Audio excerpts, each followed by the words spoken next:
So, welcome sa channel ko. Nga po ulit si Aldri Peña ng Dre Media Production. At welcome na naman sa panibagong video ng ating gagawin ngayong araw. So, ang gagawin natin tutorial na to ay isa sa pinaka-kailangan natin pagdating sa paggawa ng ating mga computer. Or tinatawag din natin itong DIY. So, meron tayo ngayon ditong Asus X407M na laptop. So kung meron kayong mga Asus laptop dyan sa bahay na hindi nyo na ginagamit or palagay ninyo na kailangan lang i-repair, so panoorin nyo itong video na to. So nangyari sa laptop na to ay nag-black screen siya. Hindi siya nag-totally black, so meron pa rin siyang ilaw at nagbuboot lang siya sa logo. Ibig sabihin, corrupted ang kanyang Windows OS. So kailangan lang natin siyang i-reformat at kailangan din natin i-backup yung mga file na nandun sa computer natin or sa laptop. So siguraduhin natin na bago tayo mag-format ay i-backup muna natin sila. So kung paano natin gagawin yan, so panoorin nyo lang itong tutorial na to at huwag nyo yung kalimutan i-subscribe ang ating YouTube channel para malaman nyo din paano tayo makapag-recover at magawa yung mga laptop natin na sa palagay nating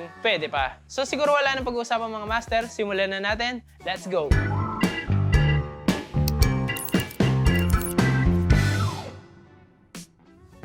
So yun na nga mga master at sisimulan na natin ang pag-aayos ng ating computer. So kapag gano'n yung nangyari, nag-black screen lang siya, ang kailangan nyo lang gawin ay kunin muna yung mga file. So para makuha yan, kailangan muna natin siyang buksan. So ito nga pala yung laptop. Ang brand nito ay Asus. So kung may tanong kayo kung pwede bang gawin yan sa mga ibang laptop, so pare-pareho lang yan mga master. Walang problema dyan. So kailangan lang natin gawin, syempre, alisin lang natin tong mga screw dito sa likod para makuha natin yung mismong hard disk natin. At so yun na nga mga master, natanggal na nga natin. Ayan, wala na yung mga screw dyan. Natanggal na. Ang susunod natin gagawin mga master ay bubuksan na natin yung mismong cover. Yung mga ibang laptop na bubuksan sila sa likod, sa harap. So depende yan sa mismong model ng laptop or computer. So kapag nakikita nyo na ganun yung nangyayari sa mga PC nyo, huwag kayong mag-alala dahil makukuha nyo pa rin yung mga file. Ang nangyari lang kasi doon ay na-corrupt yung mismong Windows natin. Kaya hindi siya bumubukas. So, kailangan lang natin gawin ay alisin tong cover.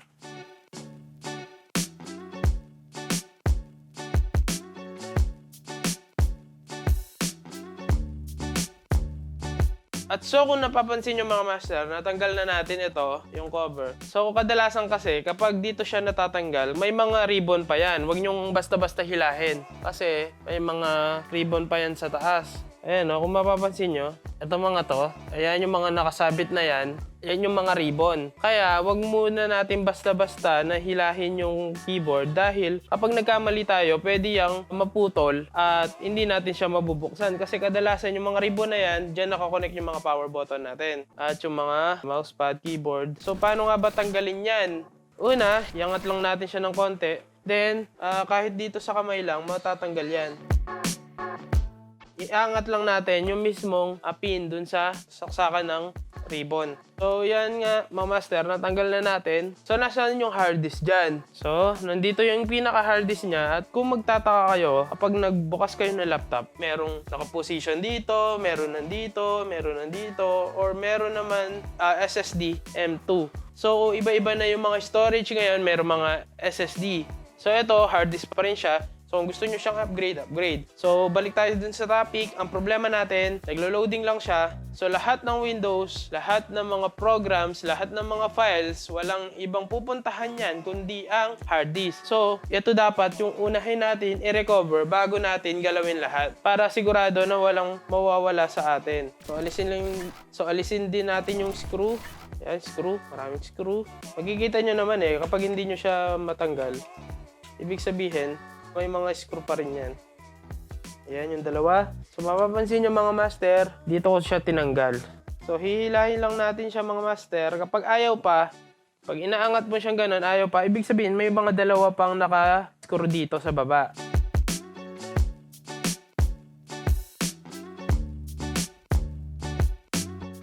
Yun. Mapapansin nyo, nandito siya. Kapag okay na dito, iangat mo lang yan. Yan, iangat mo lang yan. Pag naangat na, ito na yung mismong hard disk. Ito na yung nakuha natin. So, syempre, bago natin makuha yung mga files, kailangan din natin gumamit ng enclosure. So, sa mga nakalipas kong vlog, may mga ginawa na akong tips kung paano nga ba mag-recover gamit yung enclosure, yung mga sirang hard disk. So, ganito din yung process na gagawin natin. So, kailangan muna natin alisin yung hard disk sa case niya bago natin siya ilipat dito sa mismong enclosure. So, alisin lang natin ulit yung tornilyo. Ayan, may mga tornilyo pa.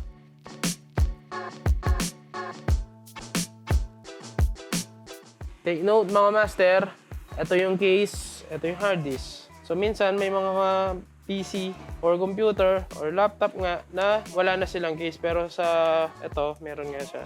So ito na nga yung mga master, ang kailangan lang natin gawin ay alisin itong case niya. So dahan-dahan at ito na nga yung mismong mga file. Inuulit ko para makuha natin yan, ilalagay natin siya dito sa loob ng enclosure. So ganito yung itsura ng enclosure sa loob, ayan. Meron siyang slot dito para nga ipasok yung dulo nito. Ayan, ito yung ulo ng hard disk. Papasok mo lang siyang ganito. At ayan, nandito na siya sa mismong case. Tatakpan lang natin siya at kukunin natin itong port at proceed tayo dun sa isang PC natin para ma-recover yung mga file na nandito. So tara, lipat muna tayo. So yun na nga mga master, ang una-una natin gagawin kapag nasaksak na natin yung hard disk natin sa mismong computer na to, ibabackup natin yung mga files. So punta tayo dito sa this PC, dalawa yan. Ito yung C na gamit natin nga dito sa PC natin, computer. Ito yung OS nung sa kabila. So kung mapapansin nyo, meron siyang program file dito, ito, program file 86. Ibig sabihin, ang OS nito ay dito sa computer. Ang OS naman nito, kung mapapansin nyo, meron din siyang program files XS, meron din siyang program file x86. So, ibig sabihin, ito yung hard disk nung sa laptop na yon. So, punta tayo dito sa user, under ng user, and dito siya sa mismong account niya, at sa desktop, ibabackup lang natin to. So, sa desktop lang ba yung pwedeng i-backup? Hindi. Depende kung ano yung mga nakasave niya dito, at iba-iba pang mga folder. Ayan. So, kapag na-backup nyo na, ang gagawin lang, i-copy nyo lang to, buong folder, copy. Then, ipipaste nyo siya dito sa kabila. Paste. Ayan.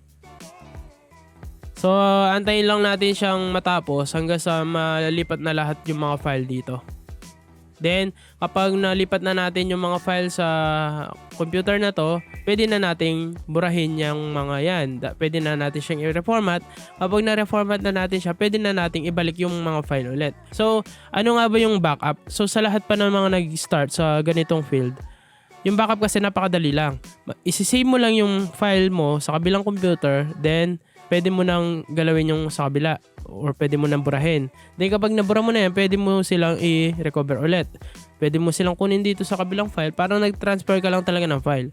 So kasi dati, akala ko yung pagbabackup napaka-komplikado.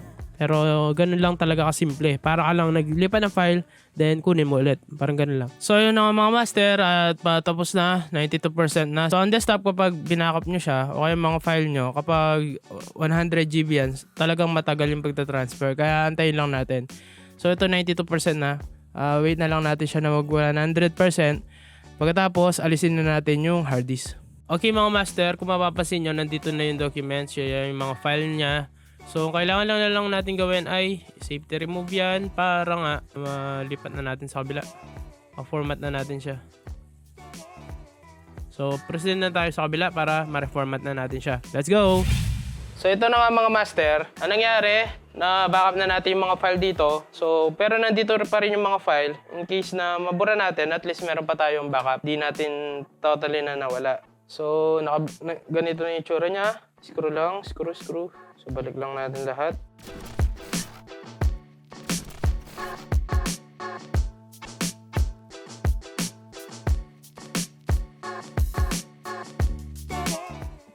At ito mga master, okay na. Ang next step natin na gagawin ay babalik na natin siya dito sa dati niyang pwesto. Papatong lang natin siya. Kapag napatong ng mga master, i-push lang natin siya pababa. Ayan. Hanggang sa malapat na siya doon. Then, ibabalik na natin yung mga screw. Ayan. Screw lagi. Huwag kakalimutan. Ito yung mga importanteng parts yan. Kasi pag walang screw, pwedeng matanggal. O kapag nabagsak, madaling masira. Balik lang natin lahat.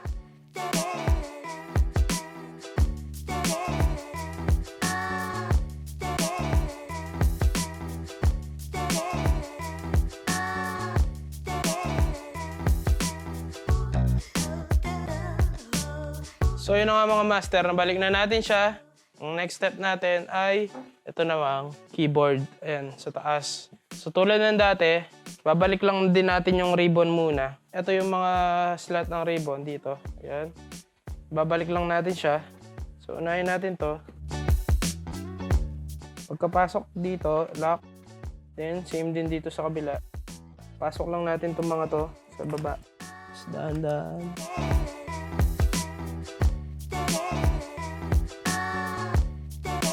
Nilock lang natin siya.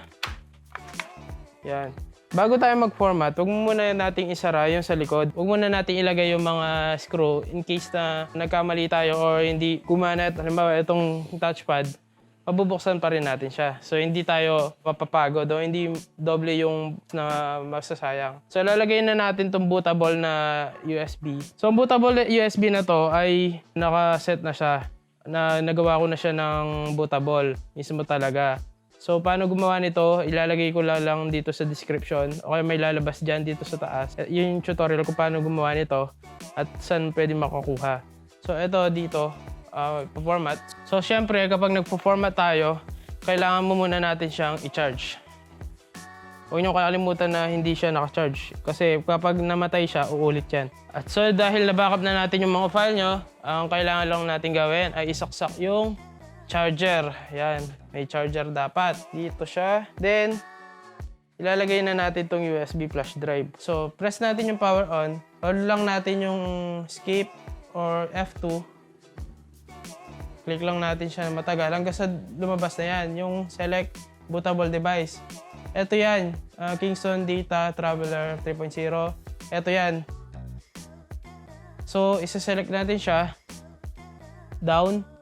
So, kung mapapansin nyo, sa taas meron siyang Windows boot. Dito naman sa baba, yung Kingston Traveler, yung sa gitna. So, ito yung gagamitin natin para maboot yung bagong OS na i-install natin. I-press lang natin yung enter at antayin natin siyang mag-boot. So, ulitin ko, kaya nga nasira siya dahil nga wala siyang OS or corrupted yung OS niya. Kaya nag-black screen na lang siya or umulit-ulit lang siya sa logo. Pero dito sa part na to, ito na yung pag-fix natin at may mga lalabas na yan. Ayan o, kung mapapansin nyo, na-boot natin. So, ibig sabihin, pwede natin siyang i-reformat.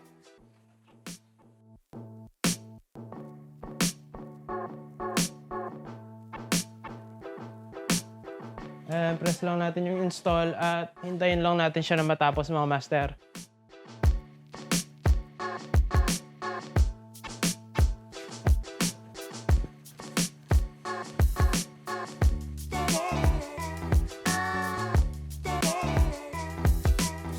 Next. Ito sinasabi ko mga master, kailangan lang natin yung malinis. So, nandito na tayo sa part na yan. So, mapapansin nyo, may mga nakapartition ba dyan. Ang kailangan lang natin gawin ay i-delete muna natin lahat, i-clean format natin. So, okay lang yan kasi nga, yung mga file na nandito sa hard disk ay na-recover na natin. I mean, na-backup na natin. So, wala na tayong problema doon. Kahit na mabura lahat. Ayan. So ngayon, nandito na tayo sa drive 0. Gawa lang tayo ng isa pang partition. Kung mapapansin nyo, i-click lang natin itong new. Then, press lang natin yung app para sagad siya sa storage. Then, apply. Okay.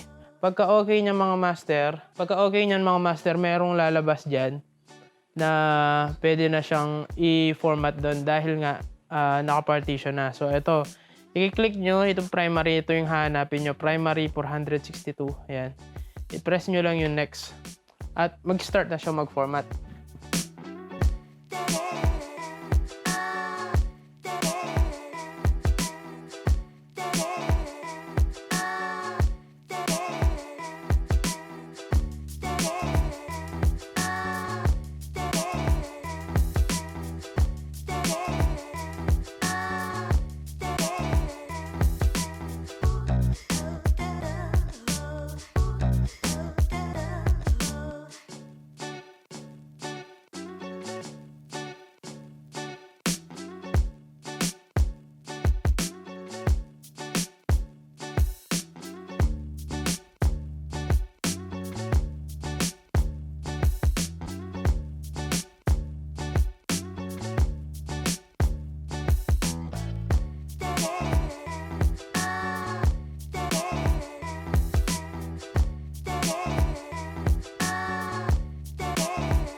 Pili lang tayo dito ng Philippines, mga master.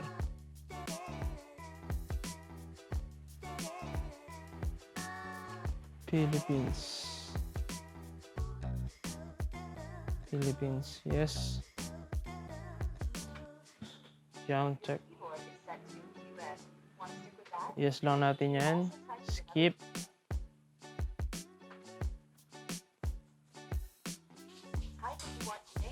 Lagay lang tayo ng pangalan ng user. Sabihin na lang natin na owner. Tapos, alisin natin password. Accept.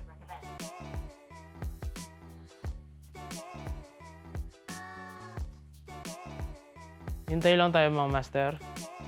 So, ganito lang yung process ng pag-format. So, kung nalilito pa kayo sa ginawa natin, marami pa yung tutorial dito sa YouTube channel natin kung saan pwede nyong malaman pa yung mga ibang paraan paano tayo mag-format. Meron tayong force format na talagang dinadirect natin sa hard disk mismo yung mga Windows, yung OS. Ayun, nakakatulong din yun, lalo na kapag yung computer mo hindi na siya nakakapag-read ng USB or CD. Ayun. Lalagay ko na lang din dito sa description yan. At saka yan naman talaga yung traditional na pag-format. So, wait lang natin hanggang sa matapos na. Kapag naging successful yung pag-format natin ito, mga master, dun pa lang natin siya pwedeng isara talaga. Kasi para hindi tayo, yun yung sinasabi ko, hindi tayo mahirapan at hindi dumoble yung oras natin sa pag-reformat.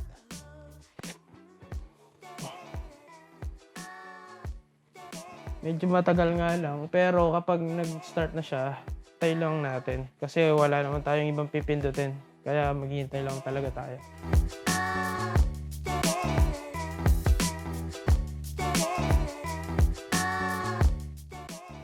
So yun na nga, mga master, tapos na. So successful yung pag-format natin. Nabuksan naman siya. Ayan. So try natin tingnan yung mga file natin na nandito sa enclosure. Dito ko transfer yung mga file kanina, yung nandito mismo. Check natin kung nare-read niya. So, ganito yung silbi ng pagba-backup. So, ayan, nandito silang lahat. So, pwede natin ulit yan na i-save dito sa computer. At tulad ng dati, magagamit ulit natin siya. So, ganito yung mismong tamang pag-recover sa ganung sitwasyon. So, hanggang dito na lang muna tong tutorial natin. Meron pa tayong mga susunod pa mga gagawin about sa mga laptop. At ayun na nga, mga master, natapos na nga natin itong pag-format natin at pagre-recover. So, napakadali lang ng tutorial. So, ang pinakakailangan lang talaga natin ay una, ma-backup yung mga file natin dahil yun yung mga pinaka-importanting part ng computer natin. So, kung gusto nyo pa malaman yung iba-ibang mga tutorial tulad nito, huwag nyo kalimutan ni-subscribe ang channel at tignan nyo yung mga videos natin. Kung meron man kayong katanungan, ay pwede kayong pumunta sa ating Facebook page ng Dre Media Production at pwede natin sagutin yung mga tanong ninyo. So, hanggang dito na lang, mga master, at maraming salamat. Let's go!